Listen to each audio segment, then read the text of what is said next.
الحمد لله رب العالمين۔ ماہ قرآن میں قرآن کے ساتھ محبت و الفت کے اظہار اور قرآن کریم کے عالی شان پیغام سے آگاہی کے لیے دیکھیے پروگرام گلدستہ قرآن۔ رب کا قرآن پڑھ کے۔ السلام علیکم ورحمۃ اللہ وبرکاتہ۔ ناظرین، آج انشاءاللہ ہم لوگ 10ویں سپارے کے حوالے سے جو چند اہم نکات ہوں گے اس میں اس کو ذکر کرنے کی ڈسکس کرنے کی کوشش کریں گے۔ اللہ تعالیٰ صحیح بات کرنے کی اور ہم اس پہ عمل کرنے کی توفیق عطا فرمائے۔ بسم اللہ الحمد للہ والصلاۃ والسلام علی رسول اللہ وعلی آلہ واصحابہ ومن والہ۔ اس میں سورہ انفال ہم شروع کر چکے تھے 9ویں سپارے میں، تو اس میں بھی اس سپارے کے شروع میں بھی مال غنیمت کے حوالے سے اللہ تعالیٰ نے تقسیم کی کہ اس کا کیسے بٹوارا ہوگا۔ 5واں حصہ جو ہے وہ بیت المال میں جائے گا، اللہ اور اس کے رسول کا اور ان کے رشتہ داروں کا اور یتیموں کا اور مسکینوں کا اور مسافروں کا حق ہے، اور باقی جو ہے وہ ان مجاہدین کے اوپر تقسیم ہوگا جو اس جنگ میں شریک تھے، اور اس میں بھی پھر تقسیم آگے ہے، اس کے احکام ہیں کہ جو بندہ پیدل تھا اس کا ایک حصہ ہے، جو سواری پہ تھا اس کے 3 حصے ہیں، اور اس طرح تفصیلی احکام ہے۔ اور جو اگر تنخواہ دار فوج ہوگی تو اس کو غنیمت کا حصہ نہیں ملے گا بلکہ سب بیت المال میں جائے گا، اور جو والنٹیئرز ہوں گے ان کے لیے یہ ہوتی ہے غنیمت۔ تو اس کے بعد جنگ بدر کے حوالے سے اللہ تعالیٰ اس کی تفصیل بیان فرما رہے ہیں کہ کس طرح میدان کس طرح تھا، تم لوگوں کی پوزیشنز کیا تھیں، تمہیں وہ کیسے نظر آ رہے تھے، وہ تمہیں کیسے نظر آتے تھے، اور کس طرح اللہ تعالیٰ نے مدد کی، اور کس طرح فرشتوں کے لشکروں کو بھیجا، اور کس طرح اللہ تعالیٰ نے احکام دیے تھے کہ جب تمہارا ٹاکرا ہو جنگ کے موقع پہ تو ثابت قدم رہو اور اللہ کو یاد کرتے رہو تاکہ تم کامیاب ہو، اور اللہ اور اس کے رسول کی اطاعت کرو اور آپس میں نہ جھگڑو کہ تمہاری ہوا نہ اکھڑ جائے، اور صبر کرتے رہو، بے شک اللہ صبر کرنے والوں کے ساتھ ہے۔ اور ان لوگوں کے ساتھ طرح نہ ہو جو تکبر کے ساتھ اپنے گھروں سے نکلتے ہیں اور غرور کرتے ہیں اور لوگوں کو اللہ کے راستے سے روکتے ہیں، اور اللہ ان کے اعمال کا احاطہ کیے ہوئے ہے۔ پھر آگے اللہ تعالیٰ فرما رہے ہیں کہ ایک اللہ اپنا قانون بیان فرما رہے ہیں کہ ذالک بأن اللہ لم یکن مغیرا نعمۃ انعمها علی قوم حتی یغیروا ما بانفسہم۔ اس طرح کی 2 آیتیں ہیں قرآن پاک میں۔ ایک جگہ اللہ فرماتے ہیں کہ اصلاح یا ترقی اس وقت تک نہیں ہوتی جب تک قومیں اپنے آپ کو خود نہیں بدلتی، اور یہاں پہ اللہ فرما رہے ہیں کہ تنزل بھی اس وقت تک نہیں ہوتا جب تک کہ لوگ اپنے ان نیکیوں کو جن کی وجہ سے اللہ تعالیٰ نے ان کے اوپر وہ نعمتیں برسائی تھیں ان کو چھوڑ نہیں دیتے۔ تو اللہ کی نعمتیں تب تک رہتی ہیں جب تک لوگ اپنے آپ کو خود نہیں بدل لیتے، اور جب لوگ بدل جاتے ہیں تو اللہ تعالیٰ اپنی نعمتیں بھی چھین لیتا ہے۔ اللہ تعالیٰ ہم سب کو فرمانبردار رہنے کی توفیق عطا فرمائے۔ اور پھر وہ لوگ کافر یہ نہ سمجھیں کہ وہ اللہ تعالیٰ کو جو ہے پیچھے چھوڑ دیں گے اور وہ اللہ کے قابو نہیں آ سکتے، وہ اللہ کو عاجز نہیں کر سکتے۔ اور مسلمانوں کو حکم ہے کہ اعدوا لہم ما استطعتم من قوہ، جتنی ہو سکے جتنی استطاعت ہے تمہاری ان کے لیے تیاری کرتے رہو، اپنی قوت کو بڑھاتے رہو، اپنی سواریوں کو گھوڑوں کو تیار رکھو، اور اس اسلحے سے اور اس تیاری سے ان کے دلوں میں رعب رہے گا تمہارے اور اللہ کے دشمنوں کے دلوں میں، اور ان لوگوں کے دلوں میں بھی جن کو تم نہیں جانتے، اللہ ان کو جانتا ہے۔ اور جو بھی تم اللہ کے راستے میں مال خرچ کرو گے اللہ تعالیٰ اس کو لوٹا دے گا اور تمہارے ساتھ ظلم نہیں کیا جائے گا۔ اور اگر یہ کافر لوگ تمہارے ساتھ صلح کرنا چاہیں تو تم بھی ان کے ساتھ صلح کر لو، اور بے شک اللہ تعالیٰ سننے والا جاننے والا ہے۔ بے شک یہ لوگ تمہیں دھوکہ بھی دینا چاہتے ہوں، اگر دھوکہ دیں گے تو اللہ تمہارے لیے کافی ہو جائے گا، اسی نے تمہیں پہلے بھی مدد کی تھی، تمہارے ساتھ اس کی مدد تھی، اور مومنوں کے ذریعے بھی اللہ نے مدد کی تھی۔ اور اللہ تعالیٰ نے تمہارے دلوں میں کس طرح محبت ڈال دی آپس میں، اور یہ محبت جو تھی مکہ مدینہ منورہ کے اندر جو انصار کے قبائل کے اندر آپس میں تھی، اللہ فرماتے ہیں کہ اگر تم زمین کے تمام دولت بھی خرچ کر دیتے تو یہ محبت تم نہ ڈال سکتے، لیکن اللہ تعالیٰ نے محبت ڈال دی اور اتفاق اور اتحاد پیدا کر دیا۔ اور اے نبی، اللہ تعالیٰ آپ کی مدد کے لیے کافی ہیں، اور ان مومنوں کے لیے بھی کافی ہیں جو آپ کی اتباع کرتے ہیں۔ اس کے بعد پھر آگے اللہ تعالیٰ فرما رہے ہیں کہ آپ لوگوں کو جہاد کے لیے تیار کرتے رہیے، کہ اگر آپ لوگ 20 بھی ہوں گے تو اللہ تعالیٰ آپ لوگوں کو 200 کے اوپر غلبہ دے گا، لیکن اگر آپ کے ایمان میں یا آپ کی تیاری میں ابھی کمی بھی ہے تب بھی اگر آپ 10 ہوں گے تو اللہ تعالیٰ 20 پہ، اور اگر 100 ہوں گے تو 200 پہ غلبہ عطا فرمائے گا، اگر 1000 ہوں گے تو 2000 پہ غلبہ عطا فرمائے گا۔ پھر اس کے بعد اللہ تعالیٰ نے جنگ بدر کے موقع پہ جو ان کے قیدی پکڑے گئے تھے 70 کے قریب، ان کو نبی پاک صلی اللہ علیہ وسلم نے فدیہ کے عوض رہا کرنے کا فیصلہ فرمایا حضرت ابوبکر کے مشورے سے۔ حضرت عمر رضی اللہ تعالیٰ عنہ کا مشورہ یہ تھا کہ ان کو قتل کر دیا جائے، اور اللہ تعالیٰ بھی چونکہ ان لوگوں نے مسلمانوں پہ بہت ظلم کیا تھا مکہ کے 13 سال میں، تو اللہ کی منشا بھی یہ تھی کہ ان کو قتل کر دیا جاتا، لیکن چونکہ نبی پاک صلی اللہ علیہ وسلم نے تو ابوبکر کے رائے پہ فیصلہ کیا تو اللہ تعالیٰ نے ان کو فرمایا کہ ما کان لنبی ان یکون لہ اسریٰ حتی یثخن فی الارض، کہ قیدی بنانے ہی نہیں تھے جب تک کہ اچھی طرح ان کو سبق نہ سکھا دیا جاتا، کہ اتنا عرصہ تو آپ کو جنگ کی اجازت ہی نہیں تھی، وہ ظلم کرتے رہے، اب جنگ ہو رہی تھی، میدان جنگ میں ان کو مارنا تو آپ کو چاہیے تھا کہ خوب مارتے، اور مال لے کے کیا کرنا تھا۔ بہرحال اللہ تعالیٰ نے فرمایا کہ جو اللہ تعالیٰ نے چونکہ آپ لوگوں کا ایک فیصلہ ہو چکا تھا اور اللہ تعالیٰ نے پہلے سے لکھا ہوا تھا آپ کی برتری کا اور اللہ تعالیٰ نے اس کامیابی کا، تو اللہ تعالیٰ نے معاف فرما دیا اس معاملے میں۔ پھر اس کے بعد اللہ تعالیٰ فرما رہے ہیں کہ اگر یہ لوگ ان اپنے قیدیوں کو بھی کہیے کہ اگر تمہارے دلوں میں کوئی خیر ہوئی تو اللہ تعالیٰ تمہیں بہت اس سے بڑی خیر سے نوازے گا، یہ جو مال تم سے لیا جا رہا ہے اس کے مقابلے میں، اور تمہارے گناہوں کو معاف کر دے گا۔ اور اگر یہ لوگ آپ سے خیانت کرنا چاہتے ہیں تو انہوں نے اس سے پہلے اللہ سے بھی خیانت کی ہے، تو بہت ممکن ہے کہ آپ کے ساتھ بھی خیانت کریں۔ پھر آگے اللہ تعالیٰ ان لوگوں کو تسلی دے رہے ہیں اور ان لوگوں کے درجات کے بارے میں بیان کر رہے ہیں کہ وہ لوگ جو ایمان لاتے ہیں اور ہجرت کرتے ہیں اور جہاد کیا جنہوں نے اپنے مال کے ساتھ اور اپنی جان کے ساتھ، اور جنہوں نے ان کی مدد کی اور ان کو اپنے گھروں میں جگہ دی، آپس میں ایک دوسرے کے دوست ہیں، اور جنہوں نے ہجرت نہیں کی ان کی آپ کے اوپر ولایت نہیں ہے، اگر وہ دین کے معاملے میں آپ سے مدد مانگیں گے تو آپ ان کو مدد کرنا، لیکن جس قوم کے ساتھ آپ کا عہد ہوگا اس کے خلاف آپ نے ان کی مدد نہیں کرنی۔ یعنی مسلمان اپنی جنگوں میں اپنی معاملات میں عہد کی پاسداری کا پابند ہے، اور اللہ تعالیٰ نے جب تک مدینہ کی ریاست قائم نہیں ہوئی تھی جہاد کی اجازت نہیں دی تھی، اور ایک اسلامی حکومت کے نفاذ کے بعد اللہ تعالیٰ نے جہاد کا حکم نازل فرمایا، اس کی اجازت دی، اور پھر یہاں پہ اللہ تعالیٰ فرما رہے ہیں کہ وَإِنِ اسْتَنصَرُوكُمْ فِي الدِّينِ فَعَلَيْكُمُ النَّصْرُ إِلَّا عَلَىٰ قَوْمٍ بَيْنَكُمْ وَبَيْنَهُمْ مِيثَاقٌ۔ مسلمان اگر آپ سے دین کی وجہ سے مدد مانگیں گے تو آپ نے کرنی ہے مدد، لیکن جن کے ساتھ آپ کا امن کا معاہدہ ہے اس کو نہیں خراب کرنا، اور اللہ تعالیٰ آپ کے اعمال کو خوب دیکھنے والے ہیں۔ لیکن اگر کوئی خود ہی توڑ ہے امن کا معاہدہ، جس طرح صلح حدیبیہ کو توڑ دیا تھا مشرکین مکہ نے اور پھر فتح مکہ ہوئی تھی، تو اگر وہ لوگ خود مسلمانوں پہ ظلم کر رہے ہیں تو مظلوم مسلمانوں کی مدد کرنا، جو لوگ خود امن کے معاہدوں کی خیال نہیں کرتے اور ظلم کر رہے ہیں مسلمانوں پہ، ان کی مدد کے لیے جانا مسلمانوں کے اوپر بھی ضروری ہے۔ مسلمان حکومتوں کو اس کے بارے میں سوچنا چاہیے۔ اس کے بعد پھر آگے اللہ تعالیٰ فرما رہے ہیں کہ یہی سچے مومن ہیں جو ایمان لائے، ہجرت کی، جہاد کیا، اور ان کی مدد کرنے والے بھی، ان کے لیے مغفرت ہے اللہ کی اور بڑا عزت والی روزی ہے۔ اس کے بعد سورۃ التوبہ ہے، اس میں اللہ تعالیٰ نے فتح مکہ کے بعد اگلا سال جو تھا 9ویں ہجری کا، اس میں حج کے موقع پر حضرت ابوبکر صدیق تشریف لائے تھے ایک وفد کے ساتھ، اور اس وقت ابھی نبی پاک صلی اللہ علیہ وسلم کے جو ان کا جو حج تھا، فرض حج، وہ انہوں نے اگلے سال کیا تھا 10ویں ہجری میں، تو یہ اس سے پہلے کا جو سال تھا اس میں حج کے موقع پہ وفد بھیجا تھا نبی پاک صلی اللہ علیہ وسلم نے، تو اس صورت موقع پہ یہ صورت نازل ہوئی برات کی کہ مشرکین مکہ کے ساتھ جو عہد تھا وہ اس کے بارے میں ان کو بتا دو کہ اب ان کے لیے مدت جو ہے 4 مہینے کی رہ گئی ہے، اور اس کے بعد مشرکین کو یہاں سے نکل جانا ہوگا، اور مکہ میں صرف وہی رہے گا جو ایمان قبول کر لے گا، کیونکہ اب یہاں پہ حکومت مسلمانوں کی آ گئی تھی۔ اور اس میں اللہ تعالیٰ فرماتے ہیں کہ ان لوگوں نے جن لوگوں نے عہد کیا اور اس کے بعد اس کو توڑا نہیں اور آپ کے خلاف کسی کی مدد بھی نہیں کی، ان کے ساتھ اپنے عہد کو مکمل کیجئے۔ یہ جو برات ہے یہ ان لوگوں کے لیے جن نے عہد چکنی کی تھی۔ اور پھر اس کے بعد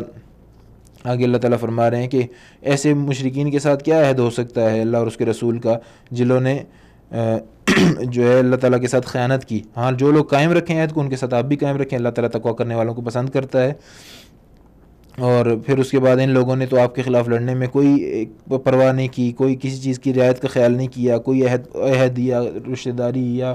کسی قسم کا کوئی لحاظ نہیں کیا۔ لیکن اگر یہ لوگ بھی توبہ کر لیں اور نماز قائم کریں اور زکوٰۃ دیں تو یہ آپ کے دینی بھائی ہیں، پھر ان کا راستہ چھوڑ دیں، پھر ان کے ساتھ جنگ نہ کریں، ان کو ماریں نہ، ان کے خلاف کچھ نہ کریں ایکشن۔ اب آگے جو آیت ہے اس کو سمجھنا چاہیے، وَإِن نَكَثُوا أَيْمَانَهُم مِّن بَعْدِ عَهْدِهِمْ وَطَعَنُوا فِي دِينِكُمْ فَقَاتِلُوا أَئِمَّةَ الْكُفْرِ، وہ لوگ جو معاہدوں کو توڑ دیں اور آپ کے دین میں طعن کریں، یعنی بے حرمتی کریں، یہ بلاسفیمی کے حوالے سے جو قوانین ہیں اس پہ بھی منطبق ہوتی ہے یہ آیت کہ وَطَعَنُوا فِي دِينِكُمْ، دین میں طعن، اس سے بڑا دین میں طعن کیا ہوگا کہ نبی پاک صلی اللہ علیہ وسلم کی کوئی گستاخی کرے۔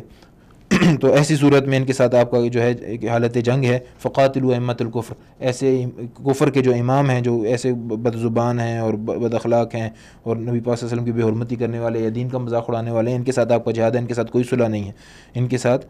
آپ کا کوئی معاہدہ نہیں ہے۔ اور یہ جو فریڈم آف اسپیچ کے نام پہ جو یہ ان لوگوں نے اجازت دی ہوئی اپنے آپ کو کہ ہم جو چاہیں کریں، ہم جو جس کی چاہے بے حرمتی کریں، یہ پہلی بات تو یہ ہے کہ یہ مسلمانوں نے خود بھی نبی پاک صلی اللہ علیہ وسلم کی عزت کرنی ہے اور دوسروں سے بھی کروانی ہے، اور جو نہیں کرتے ان کے ساتھ کوئی امن کا معاہدہ نہیں ہے۔ دوسری بات یہ فریڈم آف اسپیچ یہ ہے کہ وہ اعتراض کریں، وہ سوال کریں، وہ کویسچن کریں، وہ وضاحت طلب کریں۔ مذاق اڑانے کا کوئی قطعاً کسی قسم کی کوئی اجازت نہیں ہے، نہ یہ فریڈم میں آتا ہے، اور نہ مسلمان اس قانون کو ان کی یا ان کی اس فریڈم کو قبول کریں گے، نہ اپنے ملکوں میں نافذ کریں گے۔ بجائے اس کے کہ ہم ان سے مطالبہ کرتے ہیں کہ ان کے ملکوں میں ہمارے رسول کی بے حرمتی نہ ہو، وہ ہمارے حکمرانوں سے مطالبہ کرتے ہیں اور یہ بھیگی بلی بن کے سامنے بیٹھ کے ایسے نیچے سے دیکھ رہے ہوتے ہیں انہیں، جی ہم اس کے بارے میں کچھ کریں گے۔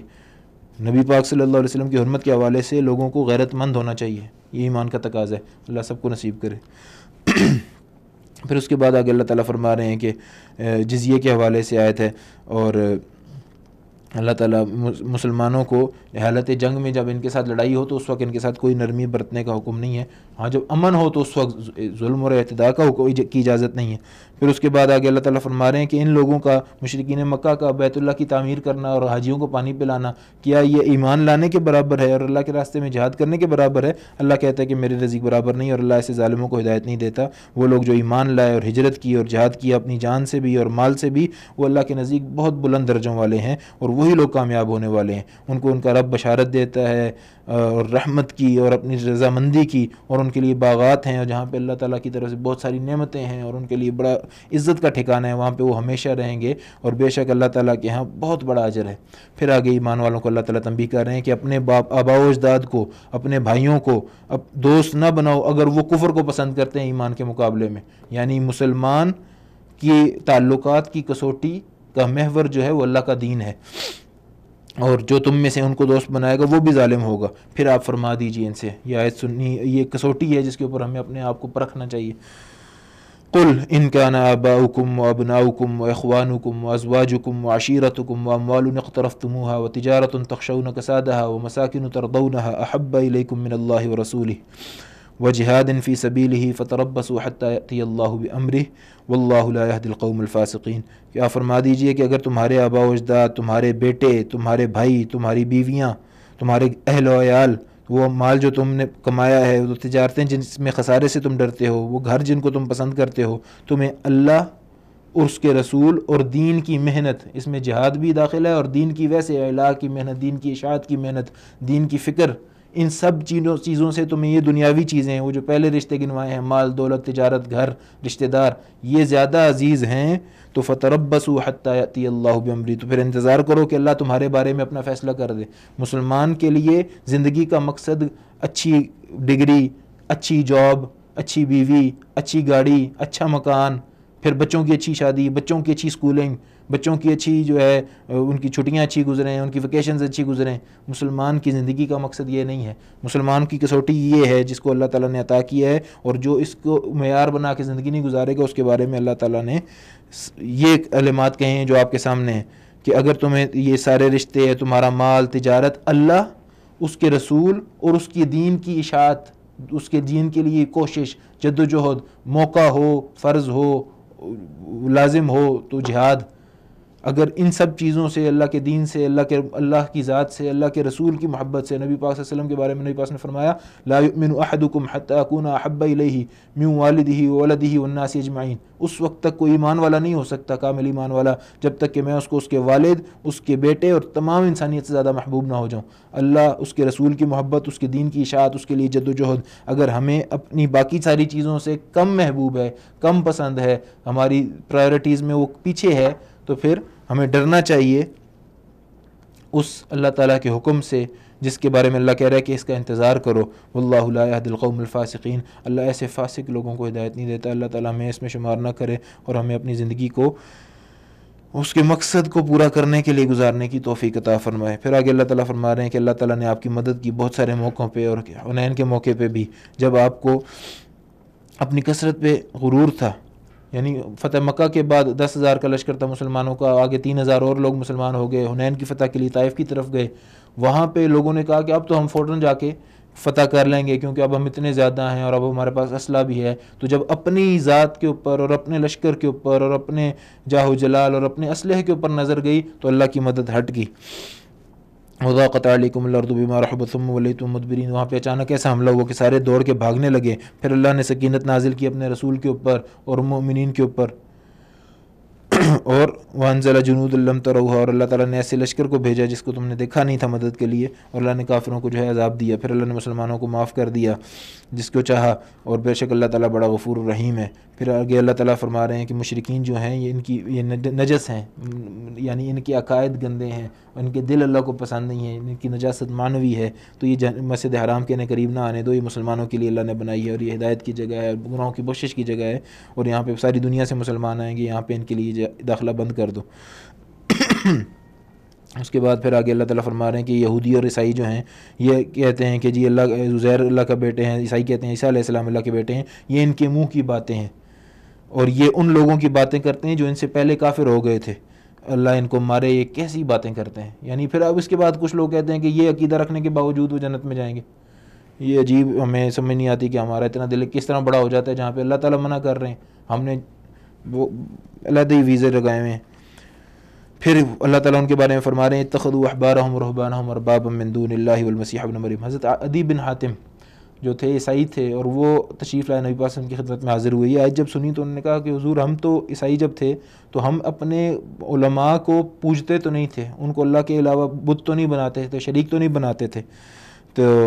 یہ آیت اس کا کیا مطلب ہے؟ تو نبی پاک نے فرمایا کہ اللہ کی حلال کردہ چیزوں کو وہ حرام کرتے تھے اور تم مان لیتے تھے، اور اللہ کی حرام کردہ چیزوں کو وہ حلال کر دیتے تھے اور تم مان لیتے تھے۔ یعنی جس طرح کی تحریف آج کل، تو اب تو ان کے ہاں تو بالکل ہی ہو چکی ہے، اب یہ چاہتے ہیں کہ ہمارے ہاں بھی دین کو اتنا موڈیفائی کر دیا جائے کہ زمانے کے تقاضوں کے مطابق جو ہے وہ کارآمد ہو سکے، نعوذ باللہ من ذالک۔ تو انہوں نے کہا ہاں وہ تو کرتے تھے، نبی پاک نے فرمایا تلک عبادتہم، تو وہی ان کی عبادت تھی جس کے بارے میں اللہ نے کہا ہے کہ انہوں نے ان کو رب بنا لیا تھا،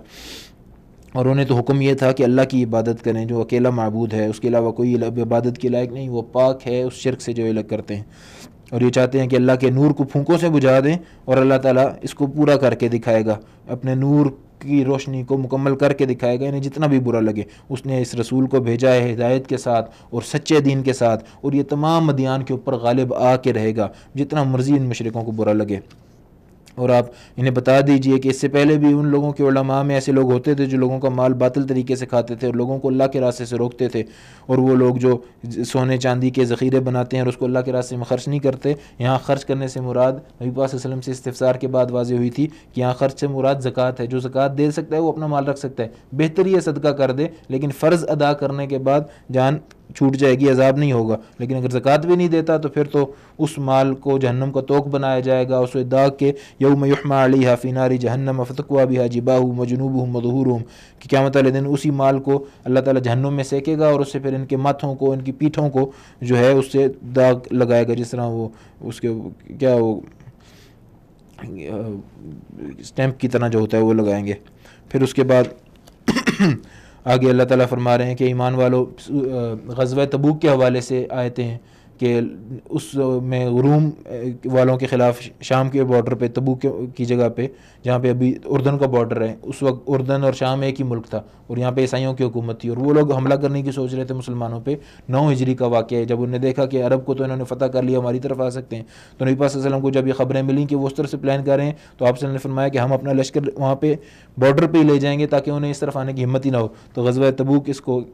گرمیوں کے موسم میں جانا پڑا تھا، اور نبی پاک نے فرمایا تھا سب نکلیں گے، اللہ تعالیٰ کا حکم تھا کہ کوئی بھی گھر نہیں رہے گا، بلکہ قرآن پاک کی آیت ہے کہ انفروا خفافا وثقالا وجاہدوا باموالکم وانفسکم فی سبیل اللہ، کہ تم لوگ ہلکے ہو تب بھی نکلو، بھاری ہو تب بھی نکلو، پیسے ہیں نہیں ہیں تب بھی نکلو، ہر حال میں جہاد کرو، اپنی جان کے ساتھ بھی، مال کے ساتھ بھی، مال بھی لے کے نکلو، اور وہ سارے اللہ تعالیٰ کے احکام ہیں۔ تو اس حوالے سے جو لوگ پیچھے ہٹ گئے تھے یا جن کے اوپر یہ سفر گراں گزر رہا تھا، ان کی مذمت ہوئی ہے، اور انہوں نے کہا کہ کیوں نہیں نکلتے؟ تمہیں جب کہا جاتا ہے کہ اللہ کے راستے میں نکلو تو جسم تمہارے سخت بھاری ہو جاتے ہیں کہ گویا تم زمین سے چمٹ گئے ہو۔ تو دین کے کام کے لیے جب اللہ اور اس کے رسول بلائے، یا دین جب مٹ رہا ہو اور ہمیں اللہ تعالیٰ کے دین کی محنت کے لیے نکلنا ہم سمجھتے ہوں کہ ضروری ہے، لیکن ہم اپنی خواہشات کی وجہ سے، اپنے کاروبار کی وجہ سے، اپنے گھر والوں کی وجہ سے، اپنی لائبلٹیز کی وجہ سے دین کو پریفرنس نہ دیں، تو پھر اس طرح کی آیات جو ہیں وہ متوجہ ہوتی ہیں۔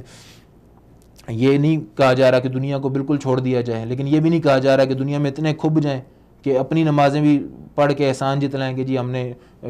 ٹوٹی پھوٹی نماز جو ہے گھر میں یا کہیں پہ بھی پڑھ لی ہے اور بڑا ہم نے حق ادا کر دیا مسلمان ہونے کا. مسلمان کے مقصد یہ ہے کہ مسلمان اللہ تعالیٰ کے دیے ہوئے نظریے اور اللہ کے عقیدے کے اوپر کاربند بھی رہتا ہے اور اس کو پھیلاتا بھی ہے. باقی ساری چیزیں ثانوی ہیں مسلمان کی زندگی میں. ہماری زندگیوں کا مقصد کاروبار کرنا یا نوکریاں کرنا یا پیسے کمانا یا بچے پالنا نہیں ہے. ہماری زندگیوں کا مقصد اللہ کے دین کو اپنی زندگیوں میں اور اپنے معاشروں میں زندہ رکھنا ہے اور اس کے ساتھ باقی سارے کام بھی کرنے ہیں. اور اس مقصد کے ساتھ جب کریں گے تو اللہ سب کاموں میں برکت ڈال دے گا, زندگیوں میں سکون دے دے گا. اور جب سکون کے پیچھے بھاگیں گے تو سکون آگے آگے بھاگے گا. اللہ تعالی ہم سب کو مقصد حیات دے دے. پھر آگے اللہ اکبر, ہم سے تو کچھ مانگا ہی نہیں گیا. صحابہ کی زندگیوں کو اگر ہم پڑھیں تو پتہ لگتا ہے کہ کس طرح ان لوگوں نے اپنی ساری زندگیاں, ساری دولت, سارا خاندان, سارے رشتہ دار سب کو پیچھے رکھ کے اللہ اور اس کے رسول کی اطاعت اور فرمانبرداری کو آگے رکھ کے انہوں نے جب زندگی گزاری تو اللہ نے ان کی زندگیوں میں ہی ان کو دکھایا, پوری دنیا کی حکمرانی ان کے قدموں میں لا کے رکھ دی. انہوں نے حکمرانی کے لیے محنت نہیں کی تھی, کیسر و کسرا کے محلوں کو فتح کرنے کی محنت نہیں تھی, مال غنیمت جمع کرنے کی محنت نہیں تھی, فارس اور روم کو ہرانے کی محنت نہیں تھی. محنت تھی اللہ کے دین کی احیاء کی, اور اللہ تعالیٰ نے دنیا کو ان کی گھر کی لونڈی بنا دیا. لیکن آج ہمارے پوری امت محنت کرتی ہے نوکری کمانے کی, اس کے لیے ہم اپنا لباس بھی بدلتے ہیں, حلیہ بھی بدلتے ہیں, زبان بھی بدلتے ہیں, اپنے اقدار بھی بدلتے ہیں, اپنا کلچر, اپنا ماحول, ثقافت بھی بدلتے ہیں, اور اپنی عزت پہ بھی کمپرومائز کرتے ہیں, اور پھر ہم ذلیل کے ذلیل ہی ہیں. کیونکہ علامہ اقبال فرماتے ہیں کہ وہ زمانے میں معزز تھے مسلمان ہو کر, اور تم خوار ہوئے تارک قرآن ہو کر. اللہ تعالیٰ ہم سب کو ان باتوں کی سمجھ عطا فرمائے. اس کے بعد پھر آگے اللہ فرما رہے ہیں کہ اللہ تعالیٰ نے آپ کو معاف کر دیا کہ آپ نے ان لوگوں کو اجازت کیوں دی جو آ کے آپ سے کہتے تھے کہ جی ہمیں اس طرح ہے, یہ اس طرح ہے. جب اللہ نے کہا ہے سب نے نکلنا ہے تو سب نے نکلنا ہے. کوئی آگے جھوٹے عذر کرتے ہیں اور آپ ان کو اجازت کیوں دے رہے ہیں؟ کبھی بھی آپ سے وہ اجازت نہیں مانگے گا جو ایمان رکھتا ہے اللہ کے اوپر اور آخرت کے اوپر, اور اللہ کے اور جہاد کرتا ہے یہ اپنے مال اور جان کے ساتھ. اللہ تعالیٰ متقیوں کو جاننے والا ہے. اجازت تو آپ سے وہ لوگ مانیں گے جو اللہ اور آخرت پہ ایمان ہی نہیں لاتے اور ان کے دلوں میں شک ہے, اور وہ شک کی وجہ سے یہ تردد میں رہتے ہیں کہ ہم کریں نہ کریں, جائیں نہ جائیں. اور یہ منافقوں کی پھر اللہ تعالیٰ کچھ صفات بیان کر رہے ہیں کہ ان کو جب آپ کو کوئی اچھائی ملتی ہے تو انہیں برا لگتا ہے, جب کوئی مصیبت آتی ہے تو بڑے خوش ہوتے ہیں, اور خوش ہو کے پھر کہتے ہیں کہ جی آپ ان سے فرما دیجیے ہمیں وہی مصیبت آئے گی, وہی مشقت آئے گی جو اللہ نے ہمارے لیے لکھ دی ہے, وہی ہمارا مولا ہے, اور اسی کے اوپر ایمان والے توکل کرتے ہیں. اور ہم تو ہمارے بارے میں انتظار کر رہے ہو, ہمیں تو یا تو کامیابی ملے گی, غازی ہوں گے یا شہید ہوں گے, دونوں ہمارے لیے بہتر ہیں. اور تم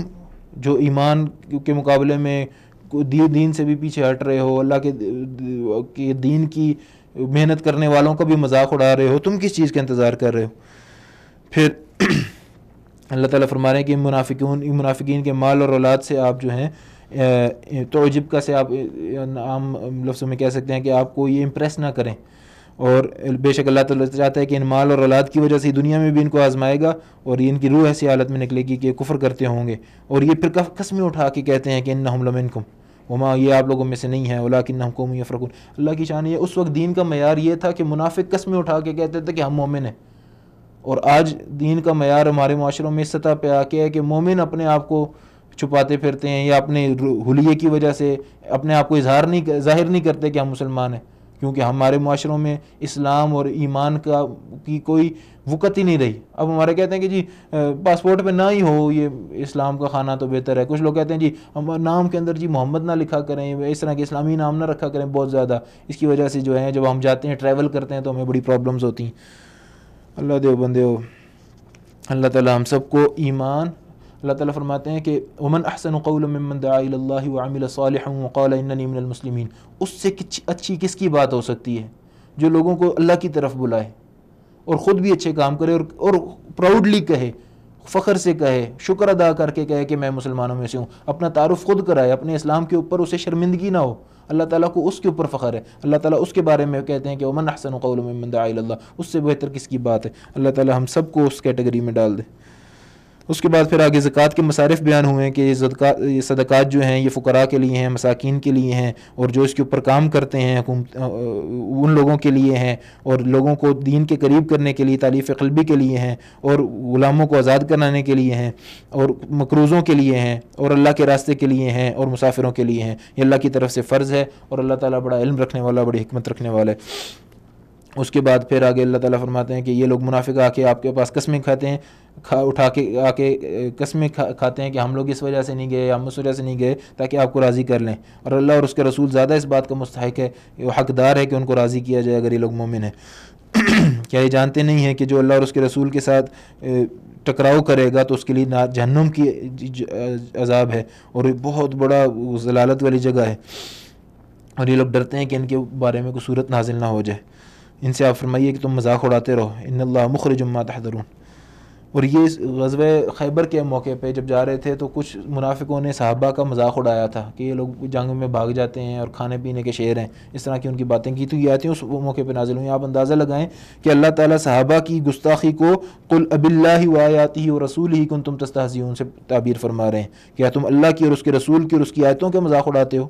پھر آگے اللہ تعالیٰ فرماتے ہیں ان لوگوں کے بارے میں حکم یہ تھا کہ تم معذرت نہ کرو، قد کفرتم بعد ایمانکم، ایمان کے بعد تم کافر ہو چکے ہو، اگر تم میں سے بعض کو ہم معاف کر بھی دیں گے تو بعض کو ان کے کفر یا جرم کی وجہ سے عذاب دیں گے۔ پھر آگے اللہ تعالیٰ منافقوں کی اور مومنوں کے بارے میں فرما رہے ہیں کہ منافق بھی آپس میں ایک دوسرے کے دوست ہوتے ہیں، ایک دوسرے کو برائی کا حکم کرتے ہیں اور نیکیوں سے روکتے ہیں، اور یہ لوگ مال نہیں خرچ کرتے اللہ کے راستے میں، غریبوں کے لیے، مسکینوں کے لیے، محتاجوں کے لیے، اللہ کے راستے کے لیے یہ خرچ نہیں کرتے، تو یہ اللہ کو بھلا دیتے ہیں، اللہ ان کو بھلا دیتا ہے۔ یہ لوگ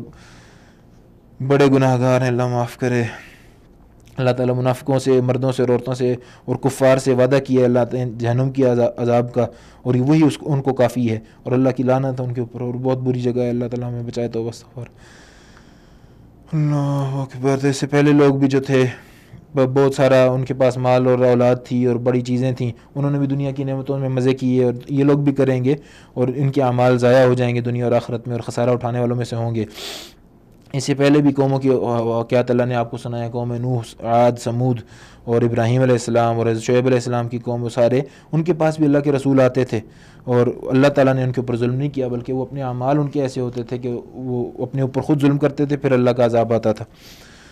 اور پھر مومن جو ہیں، مرد اور مومن عورتیں آپس میں ایک دوسرے کے دوست ہیں، یہ آپس میں ایک دوسرے کو اچھائی کا حکم کرتے ہیں، برائی سے روکتے ہیں، نماز قائم کرتے ہیں، زکوٰۃ دیتے ہیں، اللہ اور اس کے رسول کی اطاعت کرتے ہیں، یہی لوگ ہیں جن کے اوپر اللہ ان قریب رحم کرے گا۔ بے شک اللہ بڑا عزیز ہے، بڑا غالب ہے، بڑا حکمت والا ہے۔ اللہ تعالیٰ ہم سب کا ان میں شمار کرے۔ مومنین کے لیے وعدہ ہے اللہ کا جنت کا اور وہاں کی نعمتوں کا،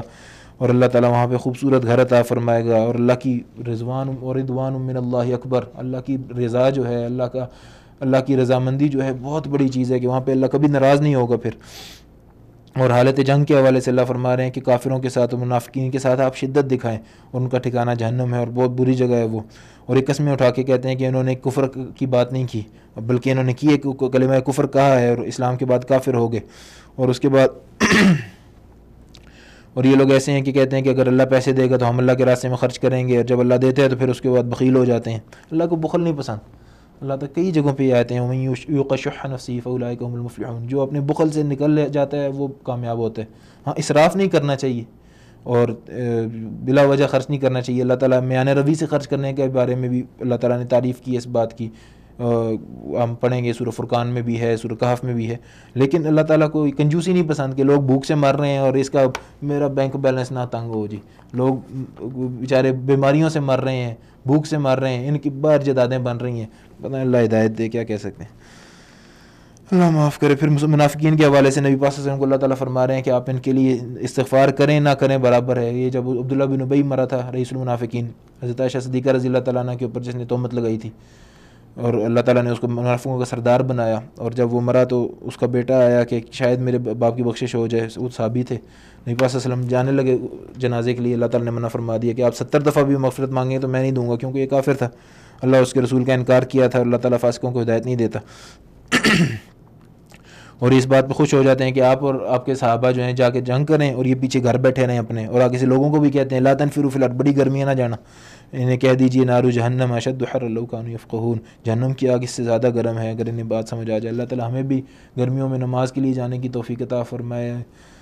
بہت ایمان کی کمزوری ہے، اللہ تعالیٰ ہم سب کو عمل کرنے کی توفیق عطا فرمائے۔ پھر آگے اللہ تعالیٰ منع کر رہے ہیں کہ آئندہ آج کے بعد ان کافروں کے حوالے سے، منافقوں کے کسی کا جنازہ آپ نے نہیں پڑھنا، اور ان کے مال اولاد آپ کو جو ہے متاثر نہ کریں۔ اللہ تعالیٰ ان کو دنیا اور آخرت میں عذاب دینے کے لیے یہ سارا کچھ دیا ہے ان کو۔ پھر اس کے بعد آگے اللہ تعالیٰ فرما رہے ہیں کہ وہ لوگ جو ایمان والے ہیں اور رسول پاک صلی اللہ علیہ وسلم جو جہاد کرتے ہیں اپنے مال اور جان کے ساتھ، ان کے لیے دنیا اور آخرت کی خیرات ہیں، اور یہ لوگ کامیابی والے ہیں۔ اللہ نے ان کے لیے جنت خود تیار کی ہے، اور اس کے نیچے بڑی بڑے چشمے اور نہریں ہیں، اور بہت بڑی کامیابی ہے۔ اور اعراب میں سے بعض لوگ آپ کے پاس معذرت کرنے بھی آتے ہیں کہ ان کے پاس پیسے ہی نہیں ہوتے خرچ کرنے کے لیے۔ اللہ تعالیٰ کہہ رہے ہیں کہ ان ضعیفوں کے اوپر اور مریضوں کے اوپر، وہ لوگ جن کے پاس اپنے جہاد پہ جانے کے لیے خرچہ نہیں ہے، ان لوگوں کے اوپر کوئی حرج نہیں ہے کہ اگر وہ اللہ اور اس کے رسول کے خیر خواہ ہوں، اور ان لوگوں کے اوپر بھی کوئی سبیل نہیں ہے جو محسن ہوں۔ اللہ تعالیٰ بڑا غفور الرحیم ہے، یعنی جو خیر خواہ ہوں، جو جانا چاہتے ہوں مگر آپ کے حکم سے یا کسی وجہ سے نہ جا سکیں، اور وہ نہ ان لوگوں کے اوپر کوئی حرج ہے، نہ ان لوگوں کے اوپر کوئی اللہ تعالیٰ کی طرف سے اللہ تعالیٰ ان کے اوپر کوئی تنقید ہے۔ یعنی جو تنقیدیں ہوئی ہیں منافقوں کے بارے میں وہ اس سے مستثنا ہیں، جو آ کے کہتے ہیں کہ ہمیں اپنے ساتھ لے جائیں، اور آپ کہتے ہیں کہ ہمارے پاس آپ کے لیے سواری ہی نہیں ہے، تو وہ واپس جاتے ہیں اور وہ رو رہے۔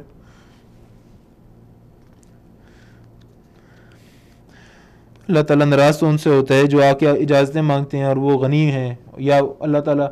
ناراض تو ان سے ہوتا ہے وہ جو لوگ ایسے، مثال کے طور پہ تو جہاد کے حوالے سے کچھ لوگ ہیں جو معذور ہیں، وہ نماز کے لیے جانا چاہتے ہیں، وہ چاہتے ہیں کہ ہم مسجد جا کے نماز پڑھیں، حالانکہ اللہ تعالیٰ ان سے مطالبہ بھی نہیں کرتا۔ اور کچھ ہم لوگ ہیں صحت مند ہیں ماشاءاللہ، کھاتے پیتے سوتے، اور جناب نماز کے لیے ہمیں گرمی لگتی ہے یا تھکاوٹ ہوتی ہے، سستی ہوتی ہے، تو ایسے پھر اللہ تعالیٰ سے تو ہم توقع نہ رکھیں کہ وہ ہم سے محبت کرے۔ اللہ تعالیٰ ہمیں اپنے فرما برداری کرنے کی توفیق عطا فرمائے، اور اللہ اپنے حکم کو بجا لانے کی توفیق عطا فرمائے۔ اللہ تعالیٰ کہنے سننے سے زیادہ عمل کرنے کی توفیق عطا فرمائے۔ اقول قولی ھذا واستغفر اللہ لی ولکم ولسائر المسلمین۔ الحمد للہ رب العالمین۔ ماہ قرآن میں قرآن کے ساتھ محبت و الفت کے اظہار اور قرآن کریم کے عالی شان پیغام سے آگاہی کے لیے دیکھیے پروگرام گلدستہ قرآن۔ آج رب کا قرآن پڑھ کے دیکھو۔